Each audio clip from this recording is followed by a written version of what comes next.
आज का हमारा विषय है संज्ञा। तो छोटे और बड़े बच्चों को सबके लिए महत्वपूर्ण विषय है। तो 6, 7, 8, 9 अर्थात 6वीं से लेकर 9वीं तक के 10वीं तक के बच्चों के लिए महत्वपूर्ण विषय है। तो ये जो है हम हर कक्षाओं में पढ़ते हैं। इसको देखा जाए कि संज्ञा का क्या अर्थ होता है, संज्ञा कहते किसे। संज्ञा का अगर हम विश्लेषण करते हैं तो सम जोड़ ज्ञा बराबर सम्यक ज्ञान, जिससे पूरी जानकारी प्राप्त होती है। जिस वस्तु का जिसका नाम लेते हैं तो उसकी जानकारी प्राप्त करना ही संज्ञा कहलाता है। कहने का मतलब मनुष्य या प्राणी जब किसी वस्तु का नाम लेता है तो उसकी चेतना, उसकी दिव्य दृष्टि उस शब्द की ओर, उस वस्तु की ओर, उस प्राणी की ओर तुरंत पहुंच जाती है। तो इससे स्पष्ट होता है कि सम्यक ज्ञान कराने वाला शब्द ही संज्ञा कहलाता है। संज्ञा का पर्यायवाची शब्द ही नाम है। इसका दूसरा रूप क्या है? नाम।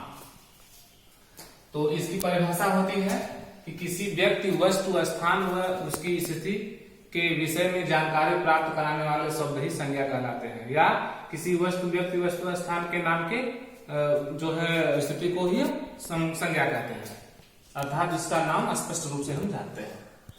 तो परिभाषा और अर्थ को जान गए होंगे, मुझे उम्मीद है। चाहे वह कोई स्थान हो, चाहे वह कोई दशा हो, कोई दिशा हो, कोई वस्तु हो, वहां के नाम को लेना ही संज्ञा कहलाता है। उसकी जानकारी प्राप्त होती है उसके नाम से, उसे हम संज्ञा कहते हैं। अब हम इसको देखेंगे, इसकी पहचान क्या है। संज्ञा की पहचान कैसे हम इसको पहचानते हैं? एक तो पहचानते हैं प्राणीवाचक के रूप में।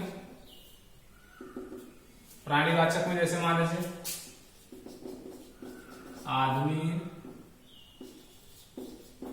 कुत्ता, शेर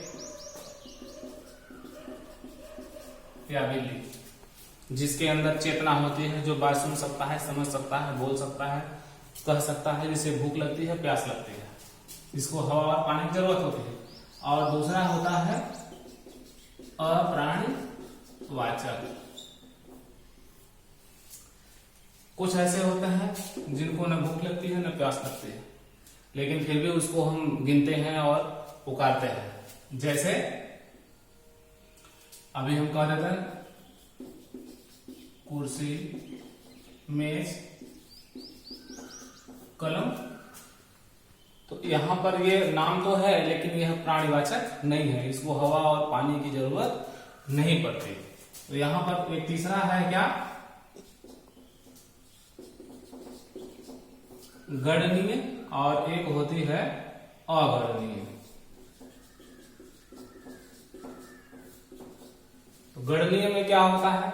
जैसे छात्रों की संख्या, या कलम, या अमरूद, इन सब जो है वस्तुओं को जो है काउंटिंग किया जा सकता है, गिना जा सकता है, इसलिए इसको हम गणनीय कहते हैं। एक होता है अगणनीय, जिसको जो है गिना नहीं जा सकता। जैसे मान लीजिए अभी हम कहते हैं दूध, तेल, प्रेम व क्रोध। तो इनको जो है ये भी संज्ञा के रूप में ही होते हैं। इनको हम नाम लेते हैं, तुरंत समझ जाते हैं कि ये क्या कह रहा है। वो आदमी बहुत क्रोधी है, बहुत प्रेमी है, ये 2 लीटर तेल है। तो कहने का मतलब ये अगणनीय, गणनीय, अप्राणीवाचक, प्राणीवाचक। और दूसरा है कर्ता, कर्म व पूरक के रूप में। संज्ञा को कैसे पहचानते हैं? कर्ता के रूप में, कर्म के रूप में और पूरक के रूप में। जैसे अभी हम कर्ता का नाम लें कि राम पढ़ रहा है, तो यहां पर कौन हुआ कर्ता? राम। राम के द्वारा पढ़ी जा रही जो है या पढ़ा जा रहा है। अभी हम यहां कहते हैं कि राम पुस्तक पढ़ रहा है। क्या पढ़ रहा है? पुस्तक। उसके पढ़ने का जो फल है किस पर पढ़ रहा है? पुस्तक के ऊपर। तो ये जो है पुस्तक हो गया। अभी कहते हैं कि ये पूरक क्या है? तो यहां हम लिख देंगे कि राम डॉक्टर है। क्या है? डॉक्टर। ये पूरक। तो कहने का मतलब ये जातिवाचक संज्ञा के रूप में और व्यक्तिवाचक संज्ञा के रूप में है। तो इस प्रकार से हम संज्ञा को पहचानते हैं, प्राणीवाचक में, अप्राणीवाचक में, गणनीय में, अगणनीय में, कर्ता में, कर्म में, पूरक में। इसके माध्यम से हम जो है संज्ञा को पहचानते हैं। अब यहाँ पर हम क्या देखेंगे, संज्ञा के भेद।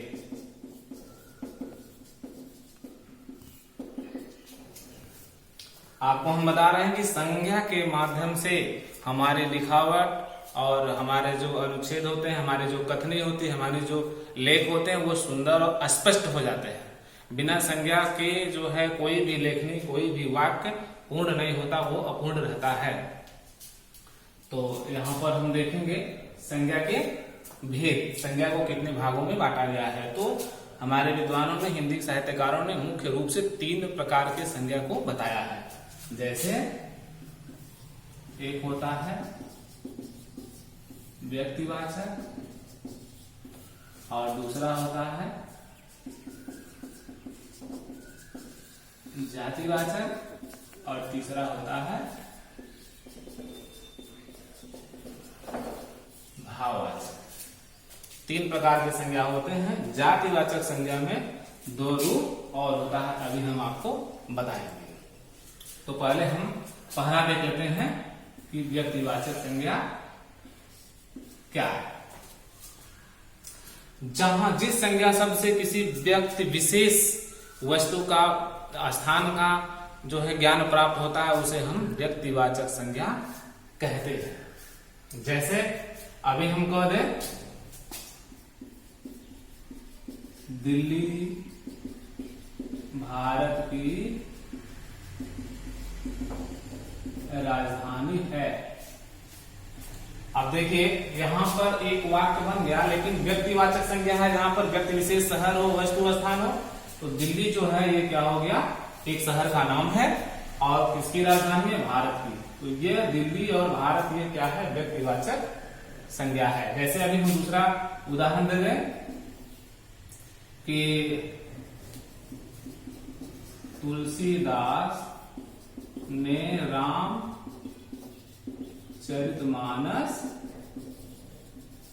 लिखी। क्या लिखा इन्होंने, रामचरितमानस। तो तुलसीदास एक नाम हो गया, एक व्यक्ति का, एक कवि का नाम, और रामचरितमानस एक पुस्तक का नाम। तो व्यक्ति विशेष हुआ। आप देखिए दूसरा हम देख रहे हैं जातिवाचक संज्ञा।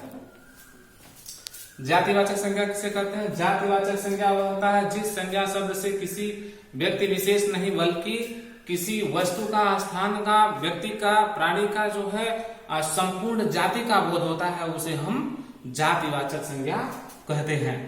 वहां पर विशेष नहीं होता बल्कि उस जाति का जो है संपूर्ण विकास होता है, जो है उसका उल्लेख देखने को मिलता है। जैसे अभी हमने लिख दिया कि इसका उदाहरण कि बच्चे पार्क में हैं। अब देखा जाए, अब ये ग्रीन पार्क है कि कौन सा पार्क है, उस पार्क का नाम नहीं पता है, लेकिन पार्क में है। कौन, बच्चे, उस बच्चे का नाम नहीं है। समूह, यह सभी बच्चे, बच्चों जाति का नाम का बोध हो रहा है। यहाँ पार्क के एक जाति का बोध हो रहा है, उसे हम कहते हैं कि ये बच्चे पार्क में है। ये एक जातिवाचक संज्ञा हुआ। जैसे अभी हम कहते हैं दूसरा उदाहरण कि कुत्ते भौंकते हैं। यहां पर कुत्ते का नाम नहीं, अभी हम टाइगर रख दे, सोफी रख दे या कुछ भी रख दे तो यहाँ पर स्पष्ट हो जाएगा कि ये व्यक्तिवाचक है। लेकिन यहाँ कुत्ते जाति का है, संपूर्ण जाति का, कुत्ते की संपूर्ण जाति का बोध हो रहा है कि कुत्ते भौंकते हैं, तो ये एक जातिवाचक हुआ। उसी प्रकार से लड़का, औरत, बकरी, जानवर, मैदान, पहाड़ सब क्या होते हैं, जातिवाचक संज्ञा में आते हैं। अब जातिवाचक संज्ञा के भेदों को देख लिया जाए। जातिवाचक संज्ञा के 2 भेद होते हैं। एक होता है द्रव्यवाचक संज्ञा और दूसरा होता है समूहवाचक संज्ञा। जातिवाचक के अंतर्गत 2 संज्ञा माना गया है। द्रव्यवाचक संज्ञा किसे कहते हैं, जिस संज्ञा शब्द से हम किसी पदार्थ का या जो है ठोस हो चाहे वो द्रव हो, किसी वस्तु का, किसी पदार्थ का ज्ञान करते हैं, उसे हम प्राप्त करते हैं, उसे हम द्रव्यवाचक संज्ञा कहते हैं। जैसे अभी हमने कह दिया कि सोना बहुत महंगा है, तो यहां पर सोना जो है यह द्रव्यवाचक है, चाहे वो धातु में है या द्रव में हो, दोनों जो है द्रव्यवाचक संज्ञा में माने जाते हैं। सोना बहुत महंगा है, तो ये सोना शब्द क्या है, एक द्रव्य हुआ। अभी हम दूसरे रूप में लिख दें कि गाय का दूध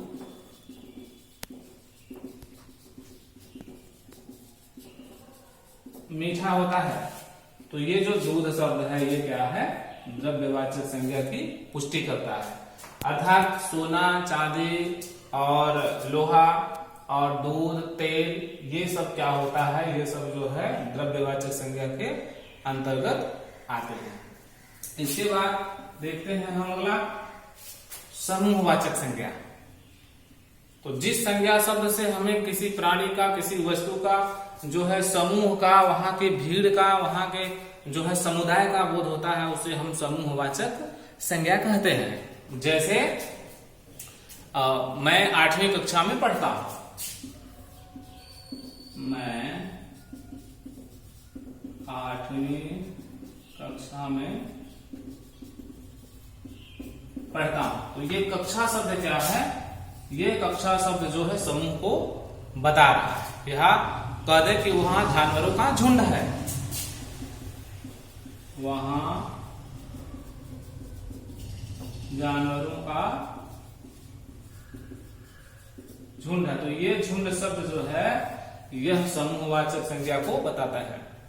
कभी कहते सवारी या सेना का जो है भीड़, और जो है रेवड़, गट्ठर, नोट की गड्डी, ये सब क्या होता है, समूहवाचक संज्ञा के अंतर्गत माने जाते हैं। तो इस प्रकार से मेरा व्यक्तिवाचक संज्ञा, जातिवाचक संज्ञा दो पूर्ण रूप से हमने पढ़ा, और जातिवाचक संज्ञा के अंतर्गत द्रव्यवाचक और समूहवाचक को भी पढ़ा। अब एक मेरा रह गया है तीसरा, जो है भाववाचक संज्ञा। भाववाचक संज्ञा किसे कहते हैं, जिस संज्ञा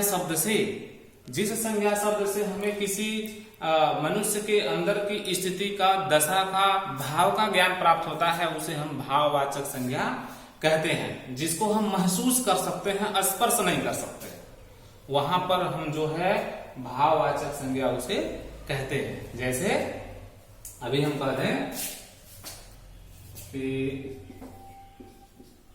राम बहुत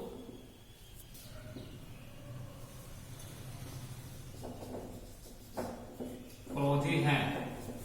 मैंने यहाँ पर एक वाक्य की रचना किया, जबकि ये राम, तो यहाँ पर राम के व्यक्ति विशेष उनका चरित्र चित्रण मैं नहीं कर रहा हूं, लेकिन यहाँ उदाहरण में दिया कि राम बहुत क्रोधी है। तो ये जो क्रोधी शब्द है ये क्या है, यहाँ पर इसकी भावनाओं को प्राप्त किया जा सकता है ना। या अगर हम दूसरा कह देते हैं, गांव की हरियाली मेरा मन मोह लिया। अब देखिए, गांव की हरियाली मेरा मन मोह लिया, तो ये जो हरियाली शब्द है यह जो है वहां की जो है भावनाओं, उनकी भावनाओं को मोहित कर रहा है, तो यहाँ पर भाववाचक संज्ञा दिखाई दे रहा है। इसी प्रकार से बचपना, बुढ़ापा, जवानी और खट्टापन, मीठा। अभी हम कहते हैं कि राम बहुत मीठा बोलते थे। तीसरा,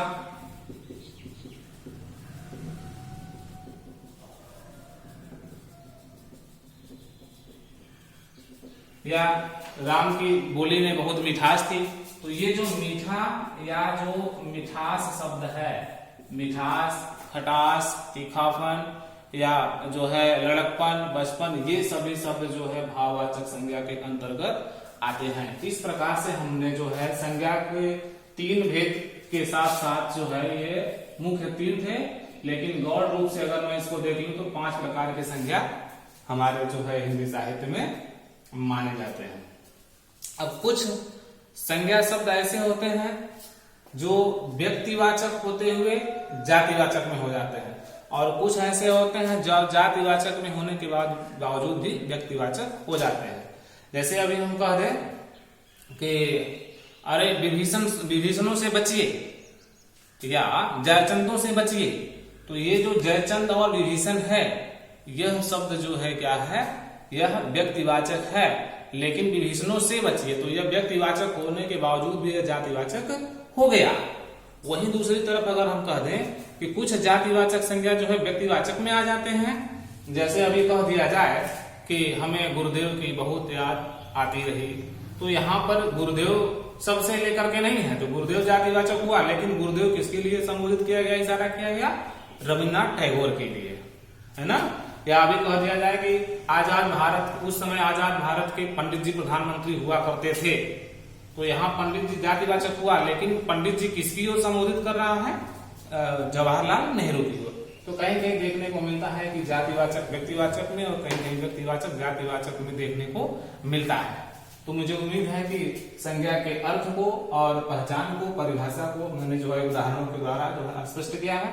मुझे उम्मीद है संज्ञा विषय आपको समझ में आ गया होगा।